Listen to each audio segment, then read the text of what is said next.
क्या देवताओं से भी, भगवान से भी गलती होती है? राम ने बाली को युद्ध में छुपकर क्यों मार दिया? युद्ध तो सुग्रीव और उसके भाई के बीच हो रहा था। हाँ सही है, मुझे भी लगता था शुरू में। मैंने अपने पिताजी से पूछ लिया, ये क्या बात हो गई? भगवान ने बाली को छुप कर मारा। दो लोगों के बीच कुश्ती चल रही थी, उसके बाद मारा।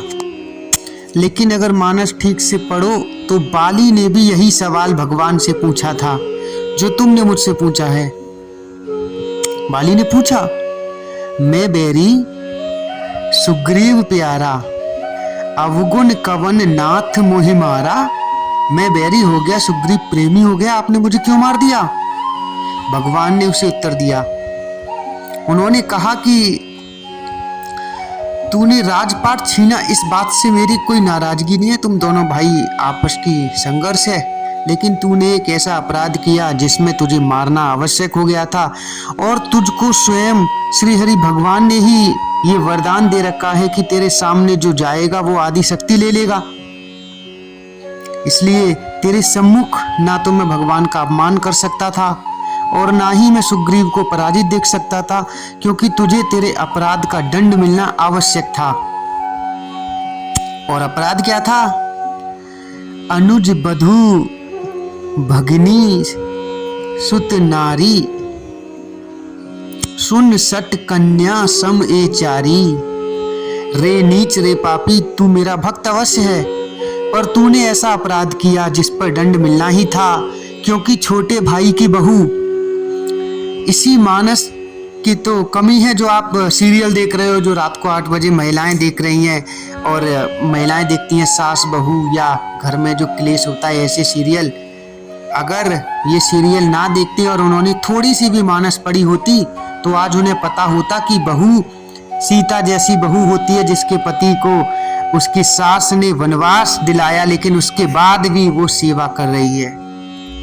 भारत में आधे से ज़्यादा घरों में क्लेश का कारण तो हमारे ये टीवी सीरियल ही हैं, जिनको देख देख कर हमारी आजकल की बहुएं अपनी सास से लड़ती हैं, ससुर से लड़ती हैं। अनुज बधू भगिनी सुत नारी, बेटे की बहू, सुन सट कन्या समय चारी। रे मूर्ख, ये चारों बेटी के समान होती हैं। इन्हें कुदरती बिलो कई जोई, इन्हें बुरी दृष्टि से जो देखे ताही बधे कुछ दोष ना होई, उसे मारने में कोई दोष नहीं है। ये भगवान का उत्तर है। अगर आप समाचार क्या पढ़ रहे हैं, मुझसे अगले हर साल संवाद करो मत करो आवश्यक नहीं है, क्योंकि अगर इस शिक्षा का आपको पता है कि अज्ञातवास में छुपकर रहे थे पांडव, और रहे कहाँ थे? अलवर के पास मत्स्य प्रदेश में। वहाँ विराट नामक एक राजा था। जैसे ही दुर्योधन को ये पता चला कि 1 वर्ष पूरा होने में 1 दिन बाकी है, गलती हो गई, मैथमेटिक्स गलत लगाई। जब षड्यंत्र में रहोगे तो हिसाब ठीक लगाओगे ही नहीं। सेना लेके चल दिया। जब सेना आ गई हस्तिनापुर की कुरु सेना, तो विराट नरेश कहीं गए हुए थे। उस समय अर्जुन एक वृहन्नला बनकर, एक किन्नर बनकर विराट नरेश की बेटी उत्तरा को नृत्य सिखाते थे। आपको पता है ये कहानी पता है आपको? उनका एक लड़का था, उसका नाम था उत्तर। लड़के का नाम उत्तर, लड़की का नाम उत्तरा। उत्तर जो था वो थोड़ा सा इंस्टाजीवी था। एक इंस्टाजीवी प्रजातियों में फिल्टर लगा के खुद को रखती है। वो जिंदगी फिल्टर लग गई है उनकी, वास्तविकता कुछ और है, लिख कुछ और रहा है। तो जब बात पता चली कि बाहर आ गए हैं कौरव, तो कौन मारेगा? पिताजी तो बाहर गए हैं। बोला कोई चिंता नहीं, मैं मारकर भगा दूंगा। है कौन? भीष्म, मैं अभी मार दूंगा। तो तुरंत जो चमचे खड़े थे वही राजकुमार के भी चमचे थे। आप तो लोकतंत्र में भारत में रहते हैं, आपको तो पता है राजकुमारों के चमचों के बारे में। आपसे बेहतर कौन जान सकता है? राजकुमारों के तो खानदानी होते हैं, वो उनके पहले माता पिता के होते हैं, फिर उनके होते हैं, और उन्हें हम मिलते हैं। बोले अरे महाराज, वो बोले महाराज सबको राजकुमार मार देंगे। अब तुम 5 पांडवों को तो पता ही था कि भाई कुछ भी कर लो, कर्ण को कौन मार पाएगा। तो बोले चलो लड़ने चलते हैं। फिर वो अब एक्सक्यूज तलाशने लगा कि क्या करूं। बोला मैं चला तो जाऊं, पर क्या है वहां कर्ण मिलेगा और वहां भीष्म मिलेंगे। मुझे कोई ना एक ड्राइवर अच्छा चाहिए, रथ कोई अच्छा चलाने वाला चाहिए। रथ वाला हो तो मैं मार दूं। अब रथ वाला कहां से आए? तो मजाक करने के लिए भीम बोले कि युवराज, भीम वहाँ रसोइये थे, आपको पता है कि वल्लभ थे। ये जो बृहन्नला थी ना किन्नर, उसने अर्जुन का रथ चलाया है, ये जानता है। बोले चलाया है? बोले हाँ।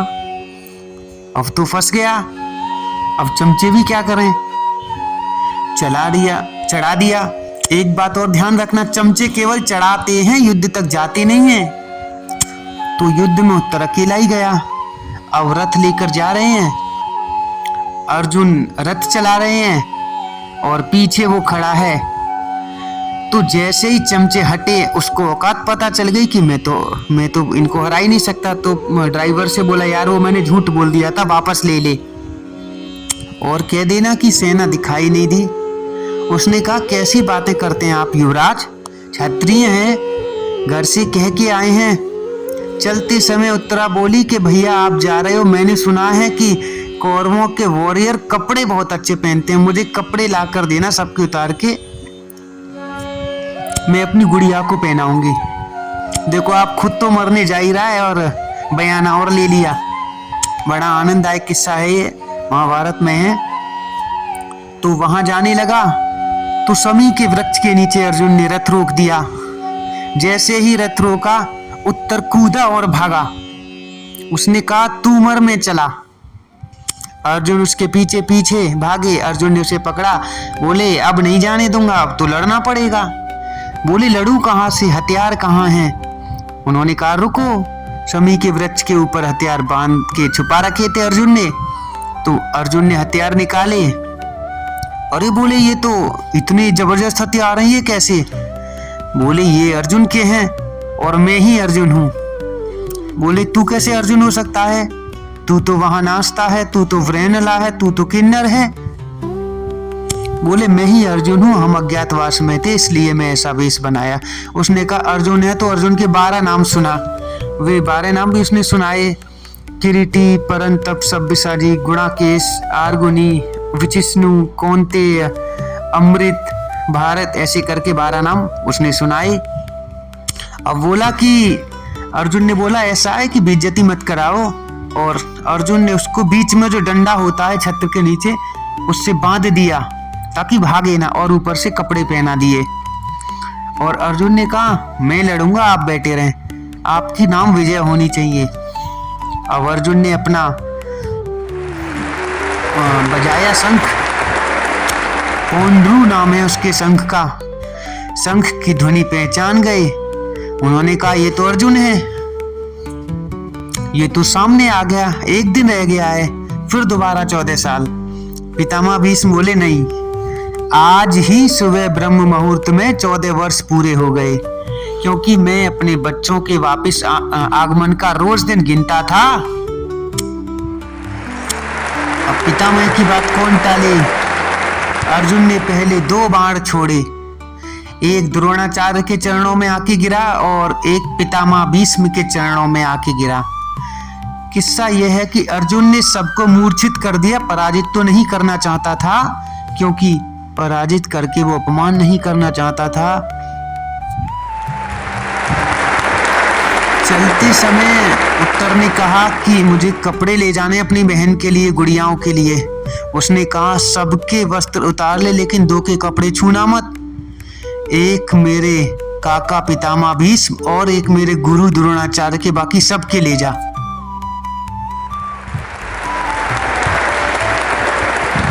किसी का दुपट्टा ले लिया गया, किसी का अंग वस्त्र ले लिया गया, किसी का और वस्त्र ले लिया गया, सारे कुछ ले लिए।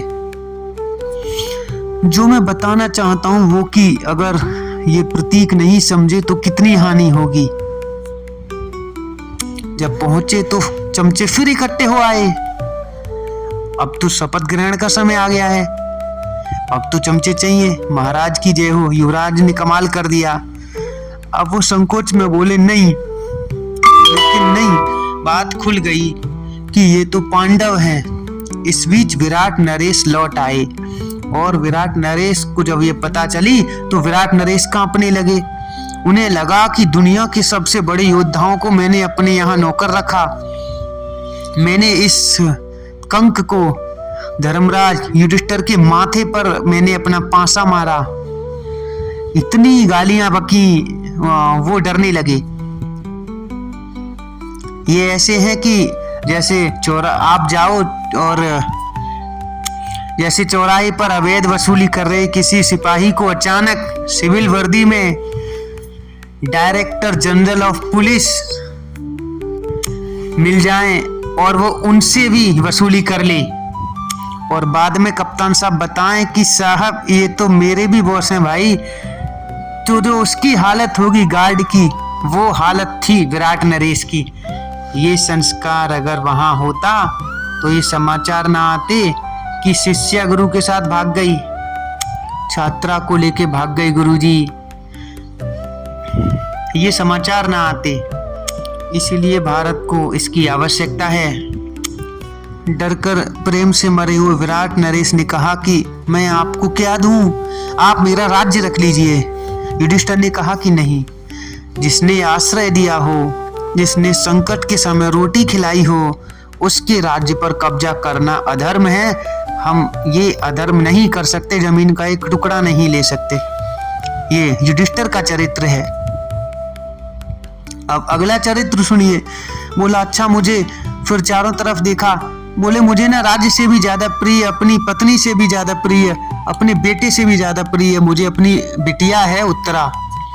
ये उत्तरा मैं अर्जुन को देता हूं, अर्जुन इससे शादी कर ले। अर्जुन ने कहा महाराज, जन्म दो तरह का होता है, एक शरीर का और एक ज्ञान का। मैंने इस लड़की को नृत्य सिखाया है, इसलिए इसे ज्ञान का जन्म दिया है। इस नाते मैं इसका पिता हो गया, मैं इससे शादी कैसे कर सकता हूं?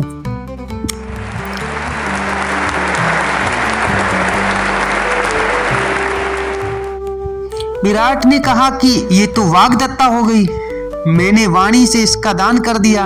वाग्दान संस्कार सगाई, मैंने वाणी से कह दी कि तुम्हारे यहां गई, ये वापस कैसे लूं? तब धर्मराज युधिष्ठिर ने मार्ग निकाला कि पुत्र वधू भी बेटी के समान होती है। हम अर्जुन के पुत्र अभिमन्यु के लिए आपकी बेटी का रिश्ता स्वीकार करते हैं।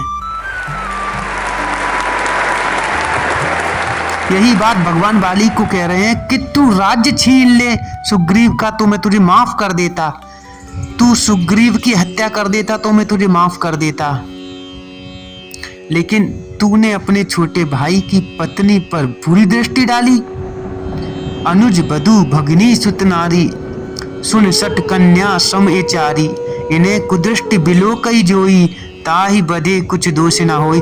मैं आशा करता हूं कि जिसने प्रश्न पूछा था उसको उत्तर मिल गया होगा, आपको भी उत्तर मिल गया होगा।